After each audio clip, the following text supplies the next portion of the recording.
Former president's candidate Mitt Romney and his wife Ann are finding new ways to engage in public life 1 year after the election. She is a best-selling author. We're pleased to have them back in Studio 57 for an interview we'll see only on CBS This Morning. Welcome.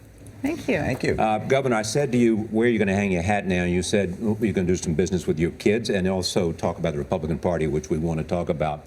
But first, 1 year later, is there anything within you wants to say to the American people? I told you so. Well, I think a lot of people recognize the flaws in the Obamacare product, not just its implementation, but the more fundamental flaw, which was the president promised people could keep their plans. That promise was not accurate, it was not honest, and the whole foundation of his second term, I think, is in jeopardy as a result of that. Oh, and at the same time, they look to what happened in Massachusetts and they say, look, Massachusetts had problems with their rollout too. Give us time.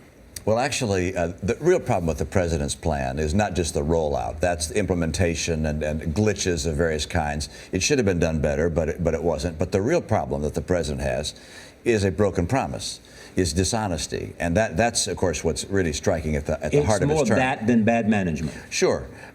Ultimately, people know the systems are going to work. They're frustrated they're not working. But when the systems are working, people will still lose and already have. Millions of people losing their insurance they were promised they would not. They're being asked to buy policies they don't want at prices they can't afford. But do you think the president lied to the American people on purpose for political gain? Oh, I think the president understood. It's now quite well documented that his administration, and he understood that a lot of people would lose their insurance. That was in the nature of the entire product that they put forward. They knew that and yet said, well, you can keep your insurance, period. So how and that would was you wrong. characterize that? Just it's wrong? dishonest. It's just dishonest. There's no, what starts twisted stays twisted. And it's not going to be able to be fixed until we fundamentally reshape Obamacare, either repeal it or reshape it and reform it. By the way, back in our state, the implementation was slow on purpose because we rolled out the effective dates of the program such that there was time to iron out the software problems that would make it be more smooth as larger and larger groups of people applied. I know you're both involved in the future of the Republican Party as well. The Republican Party has lost 5 of the popular vote in 5 of the last 6 presidential elections. How does the party need to change?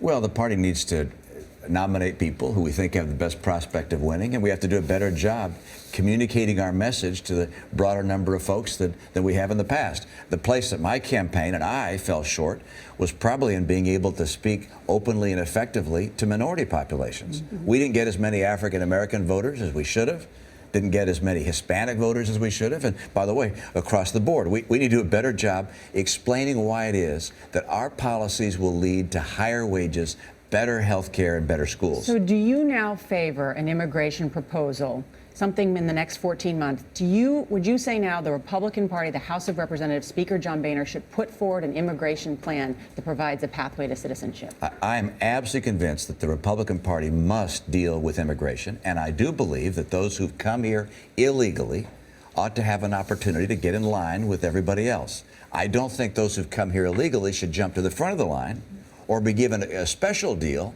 be rewarded for coming here illegally, but I think they should have a chance, just like anybody else, to get in line and to become a citizen if they'd like to do so. Paul Ryan did an interview recently, and he said about you, Governor, that he sees your role in the Republican Party as elder statesman. How do you see your role? He called you a unifier. How do you see your role in the Republican Party? And you too, Mrs. Romney, how do you see his role? But I want to hear from you first, Governor. Well, I like the statesman part, the elder part. I'm wondering about the elder part. I'm afraid it applies, however. But what I would like to do over the coming few years is to make sure that our party adopts processes that nominate people who can connect with the largest number of voters. I'm concerned about a trend to move towards caucuses and conventions for nominating candidates as opposed to primaries. I want more people to be involved in the process because I want conservatives to win, not just to fight, but to win, because the country's in the balance.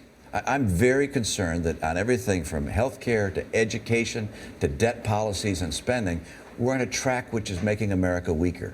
And the world needs a strong America, and our children need a strong America. Did the two of you ever think, I wish we were in the White House? I wish that we were there. I have to tell you very honestly that I'm very frustrated because I know Mitt would have been a fantastic president. He's an amazing leader. He has great executive experience, and it's frustrating for me to step by and watch. And in the green room, you said, I wish people could see how funny he is. Look, he's very funny. He's funny. How frustrating. Very. Who do you like? Who do you like, Ann Romney, for the next 2016? Do you like Ted Cruz? Do you like Chris Christie? Well, you know, I think we'll sort through those things. There's a lot of really wonderful. Chris and Mary Pat are great friends of ours. I admire them greatly. I think he's a great leader.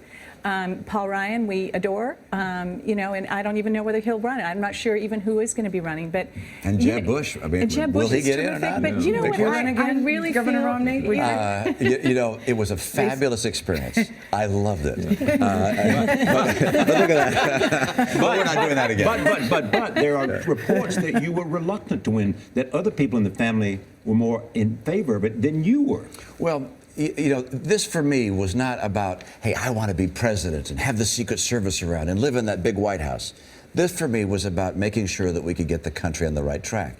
And the question I had is, can I win? Am I the person most likely and most effective to be able to get the country back on track? And so as long as I was concerned about winning, I wondered, should I be supporting someone else who has a better chance? Can I just ask you about Chris Christie, because of this new book that came out, Double Down, in which some details were leaked about the vetting process. Chris Christie said this week that you called him to apologize. And what did you say to him? Oh, I was very upset that the vetting process that we pursued ended up having a leak in it. That an individual released confidential information, and it embarrassed my campaign, embarrassed me. And I told him, I'm very sorry. This is not something he expected. When you provide confidential information to a presidential candidate or nominee, you expect him to be able to keep it private. Would you mind if we talk about the book, The Romney Family Table? Number one, it's beautifully done. The pictures are great. The stories are even better. But I have to draw attention to page 86, the picture of you, Mitt Romney, in this shirt. It's really embarrassing. What were you thinking? I apparently was not thinking, all right? No, but There's no question. But I love the family stories that you tell. And why did you write this book? you know, it was as far away from politics as could be. But it's also about happy things, bringing people to the table, talking about love, and how we live our life through food, honestly. Anytime we celebrate anything wonderful in life or sad in life, we do it around the table, and bringing people to the table and talking about love and family. It's great to see you. Thank you. Good to be with you this morning. And Ann and Mitt Romney, good to see you. And the Romney Family Table is on sale now.